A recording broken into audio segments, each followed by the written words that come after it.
Assalamualaikum warahmatullahi wabarakatuh. Kenalkan, nama saya Siva Rizky dari 11 TKJC. Di sini saya akan menjelaskan tentang bandwidth untuk komunikasi data. Yang pertama, kenapa aspek-aspek di bawah ini mempengaruhi dalam membangun layanan jaringan seperti infrastruktur layanan yang dibangun, kecepatan transfer data, lebar bandwidth, jumlah pengguna, kualitas koneksi. Berikut penjelasannya. 1. Infrastruktur layanan yang dibangun atau infrastruktur jaringan merupakan sebuah kumpulan sistem komunikasi yang saling dihubungkan oleh berbagai macam sebagian dari sebuah arsitektur telekomunikasi. Yang kedua, kecepatan transfer data. Kecepatan transfer data merupakan kecepatan dalam mentransfer data saat menggunakan jaringan internet. Yang ketiga, lebar bandwidth. Ukuran kecepatan akses internet adalah besarnya bandwidth atau dari lebar pita. 4. Jumlah pengguna. Pengguna atau user merupakan salah satu yang dapat menyebabkan performa jaringan. Yang kelima, kualitas koneksi. Kualitas jaringan yang buruk dapat mempengaruhi kinerja yang buruk pula dan dapat menyebabkan jaringan yang tidak dapat mencapai potensi sepenuhnya. Sebaliknya, kualitas jaringan yang baik akan mempengaruhi kinerja yang baik. Yang kedua, mekanisme bandwidth. Yang pertama, network bandwidth capacity. Yang kedua, network bandwidth consumption. Yang ketiga, asymptotic bandwidth. Yang keempat, typical of bandwidth, analog atau digital. Yang kelima, internet connection bandwidth.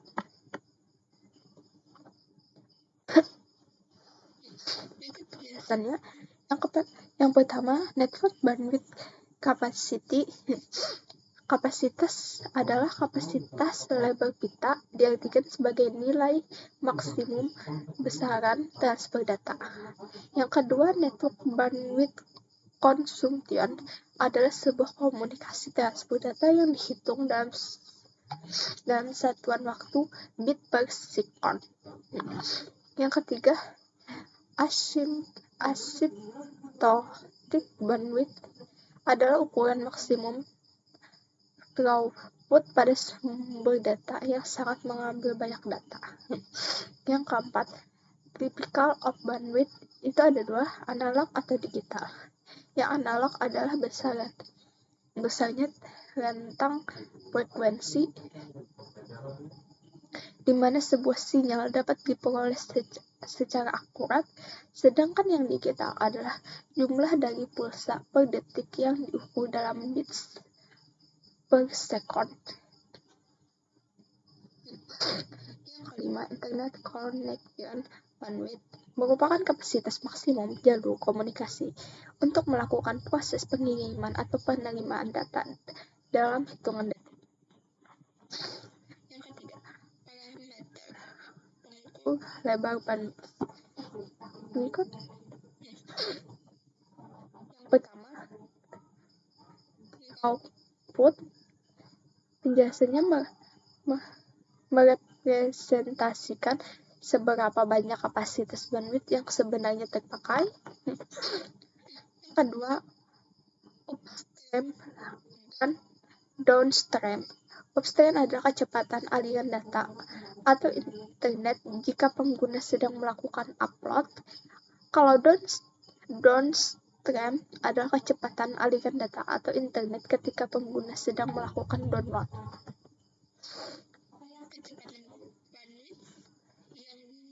Kecepatan bandwidth adalah kecepatan suatu jaringan melakukan transfer data yang dihitung per detik, sedangkan internet connection bandwidth umumlah asumsi transfer data yang dihitung dalam satuan waktu bit per second. Analisis kebutuhan bandwidth. Yang pertama, bandwidth capacity. Capacity ialah besar kapasitas maksimum dari suatu jalur komunikasi. Yang kedua, syarat bandwidth adalah jenis jaringan dengan bandwidth terbagi. Yang ketiga, dedicated bandwidth, seperti namanya, yang bandwidth yang didedikasikan untuk pengguna. Kualitas koneksi. Berikut jenis-jenisnya. Layanan normal user data. Data jenis ini dihasilkan oleh aplikasi yang umum digunakan oleh user. Kalau layanan network manajemen, layanan ini akan menghasilkan trafik yang digunakan untuk melakukan manajemen jaringan. Kalau layanan real time, contoh dari layanan ini adalah aplikasi voice seperti VoIP maupun aplikasi audio atau video. Layanan streaming application. Layanan ini sebenarnya tidak terlalu berbeda jauh dengan layanan real time. Layanan critical data.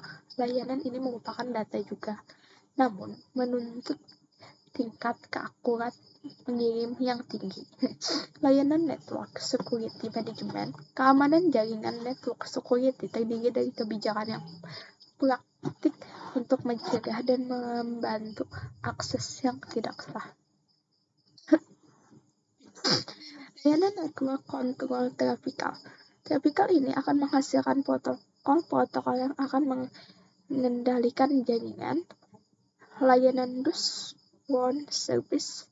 Trafik ini sebenarnya adalah trafik biasa, namun sangat berpotensi untuk digunakan dalam penyerangan seperti denial of service. Layanan scavenger adalah trafik yang dihasilkan oleh aplikasi-aplikasi seperti Kaza, Emote, maupun Skip.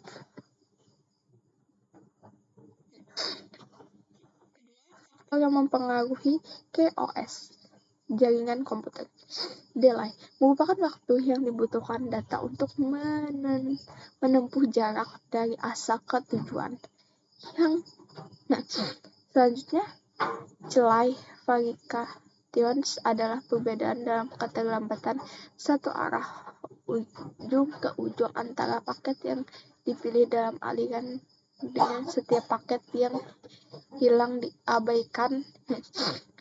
Yang berikutnya, paket loss. Banyaknya paket yang hilang selama proses transmisi ke tujuan paket.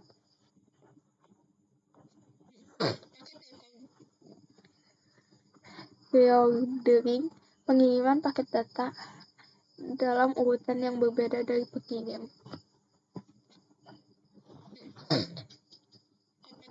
Komponen yang mendukung QoS jaringan komputer. Yang pertama,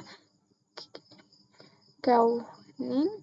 Yang kedua, signaling. Yang ketiga, classification. Yang keempat, marking. Yang kelima, admission control. Yang keenam, congestion control. Yang ketujuh, graphical shaping. Yang kedelapan, integrated and differentiated service. Yang kesembilan, QoS policy. Menganalisis throughput, delay, dan packet loss. Rumus menghitung throughputnya. Rumusnya ada di sini ya. Terus cara menghitung rata-rata delay-nya. Dan ini rumus menghitung paket loss-nya.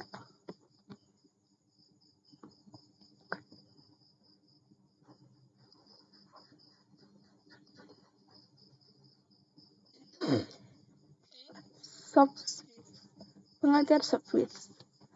Software adalah suatu alat yang mampu menghubungkan antara jaringan sirkuit dengan jaringan paket, termasuk di dalamnya adalah jaringan telepon tetap, internet yang berbasis IP, kabel TV, dan juga jaringan seluler yang telah ada selama ini.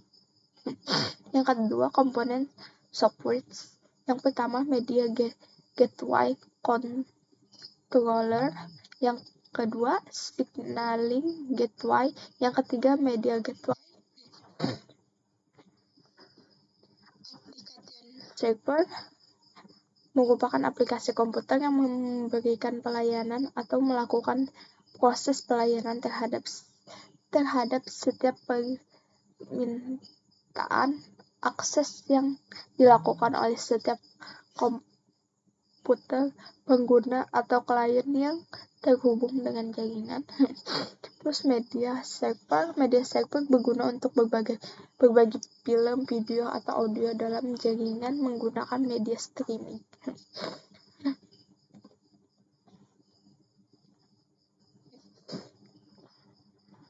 Itu software yang digunakan untuk lalu lintas antara operator biasanya disebut kelas 4 software.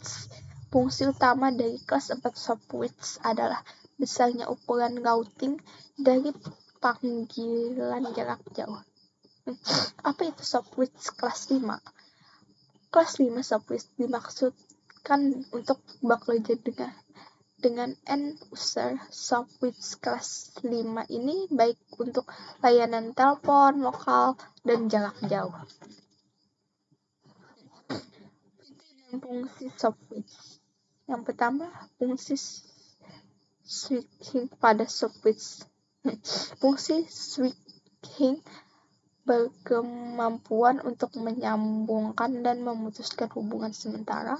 Yang kedua, fungsi kontrol pada software bekerja berdasarkan instruksi pensinyalan yang datang dari luar atau dari data yang disimpan oleh sentral telepon itu sendiri. Yang ketiga, fungsi signaling pada software. Fungsi pensinyalannya signaling yang dilakukan antara MGC menggunakan protokol MGCV.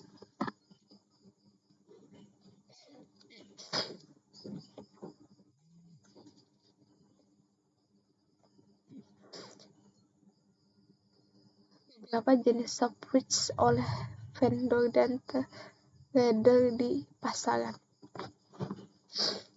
Ada 6 ya.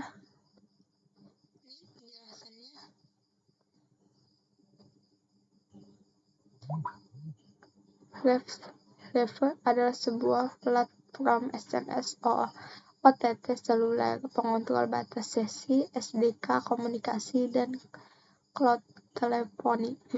Sedangkan SYN-Suite memiliki fungsi dan penagihan.